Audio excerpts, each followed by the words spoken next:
Hi, I'm Denise with What's Happening Now News, and today is, it's January 19th, 2022, and I'm here at the Lessa building on Grand River up in Howell, and I came here today to see Kristina Karamo.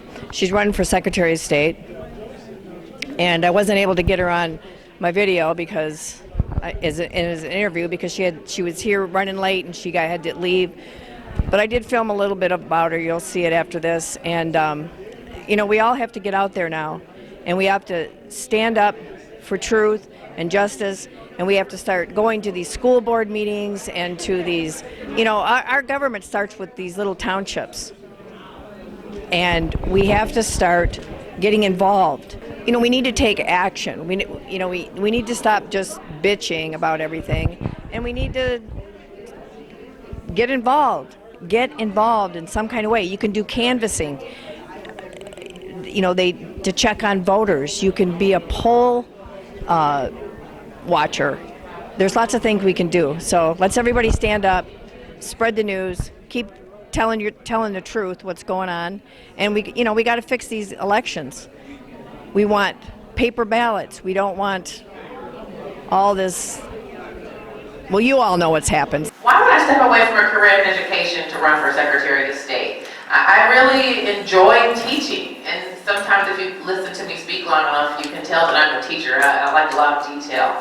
And I really had this plan for my life that I was going to be a Christian apologist, go around America and spread the gospel and defend the Christian faith in the public square. That was something that I was really passionate about, because you can see our culture is becoming increasingly hostile to the gospel, and that was my lane. However, I've always been politically active, and one of the reasons why political activism is so important to me, because it dictates so much of our life.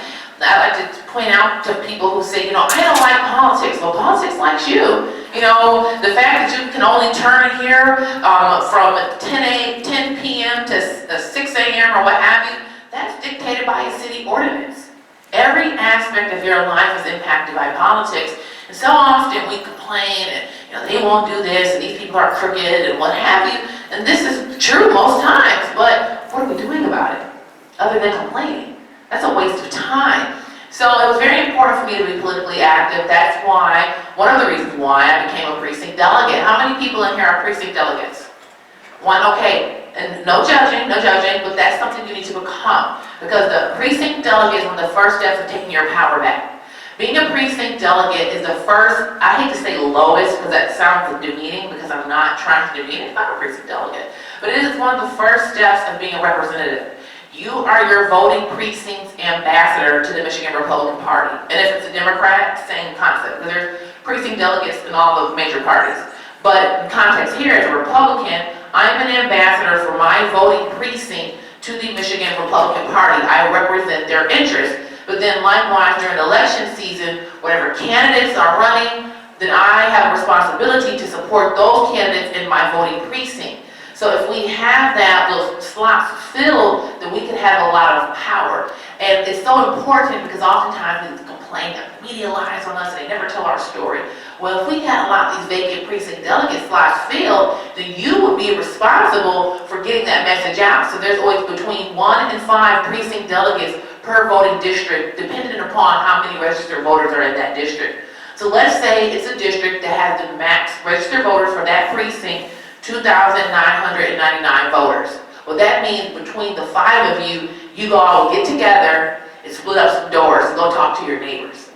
That's what it is. And I went off on a little tangent, but it's so important, because with only about 2 people in the room being precinct delegates, it's really important for everyone else to know what they are and how critical they are for taking back and turning the trajectory that our state and nation are on from ruin to restoration. So I'm a precinct delegate, I'm on state committee. That's another, I won't get into all the details of state committee. I'm on the executive committee for the 14th Congressional District in Oakland County. And I used to be, until I decided to run for Secretary of State, I was a spokeswoman for the Oakland County Republican Party.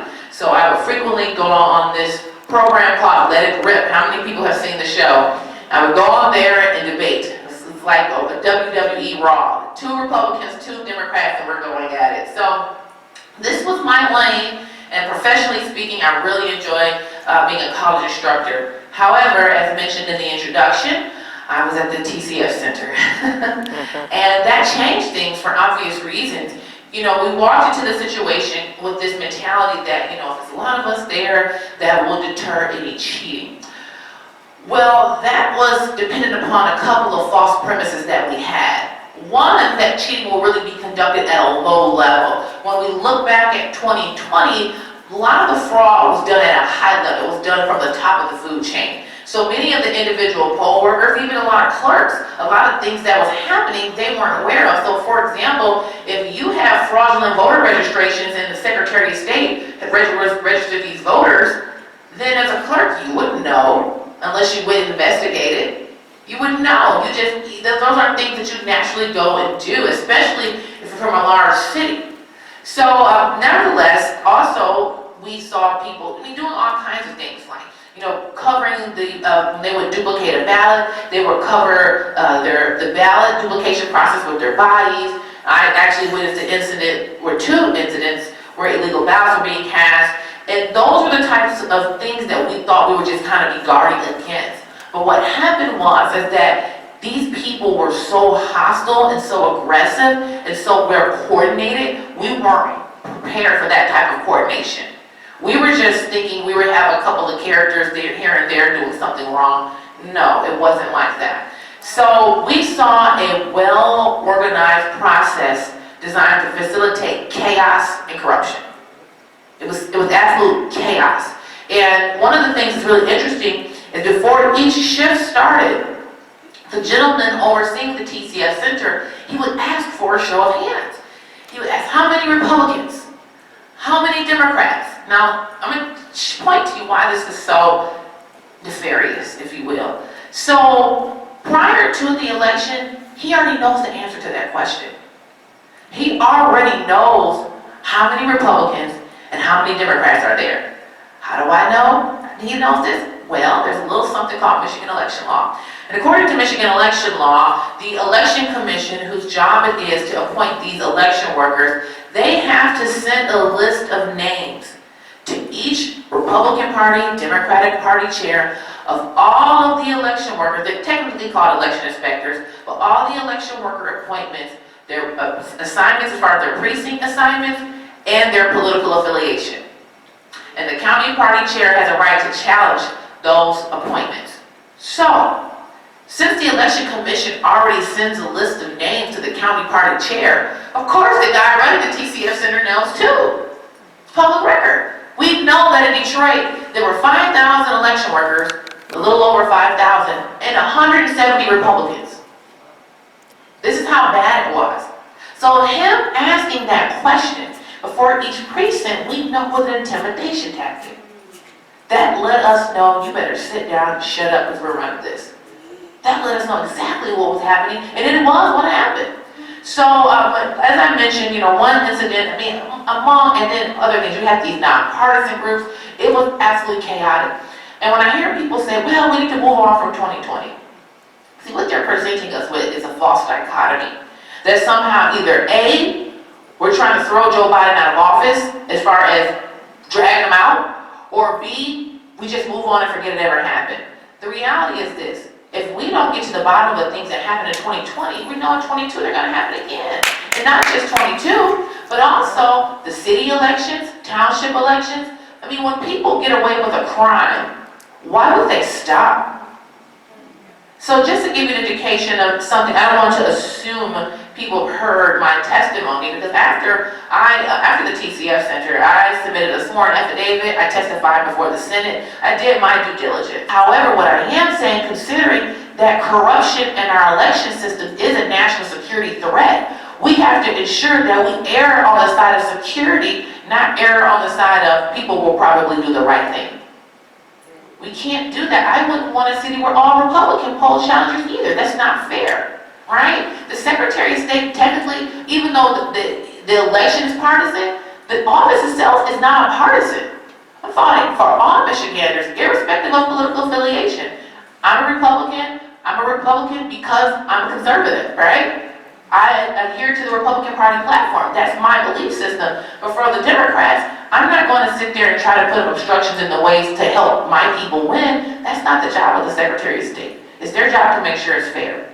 But nevertheless, a ballot came on the screen. A voter voted for Joe Biden and the Green Party candidate for president. And just, that's clear, it's an overvote. And that race is to be tossed out. Very quickly, the adjudicators gave it to the Democrat, or Joe Biden, rather.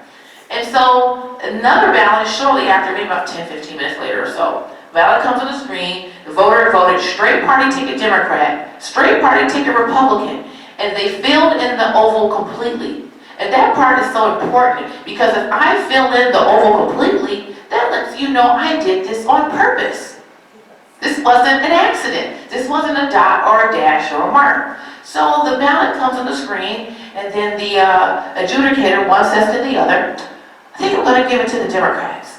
And I'm like, no, you're not. So I say, I'm going to challenge that. So I go and get the woman overseeing the adjudication screen. She walks over, and she's looking at the screen, and I'm explaining the scenario to her, even though it's clear as day. I really don't need to say a thing. When you look at the screen, you can see what's going on. So I pointed out to her, and she's looking at the screen, and then she goes, I don't know, what do you think? I'm like, okay, this is nonsense. What do you mean, what do you think? I mean, this is the law. You already know this ballot should be discarded, because again, it was a straight party ticket vote for both Republican and Democratic parties, and the voter made no other marks on the ballot. So then I go get the guy overseeing the TCF Center, again, which is Michigan's largest ballot processing facility. I go get this gentleman, walks down, explains the scenario to him, looking at the screen, and he says, verbatim, I don't know, what do you think? And I'm like, oh no, okay, you see, and I was getting really upset, but calmed down, and I said, well, why not give it to the Republicans instead of the Democrats? And I was not asking him that in a literal sense, it was totally rhetorical. Just totally rhetorical. And then he began to scream and yell at me, and then him and I had a bit of an argument, and then he told a woman to push it through, push it through. And so that's what she did. And so you have a couple of issues going on here. One, the fact that these individuals were so brazen to engage in fraud in my face. What were they doing behind my back? You know, more of us need to stand up for the truth and justice and get involved in our local politics. Run for something. Be a delegate. Be a poll watcher. Go canvassing. And it's time to vote in new people up in Lansing and get rid of Whitmore, Witchmore, Nessel, and Jocelyn. It's time for new blood. Let's do it.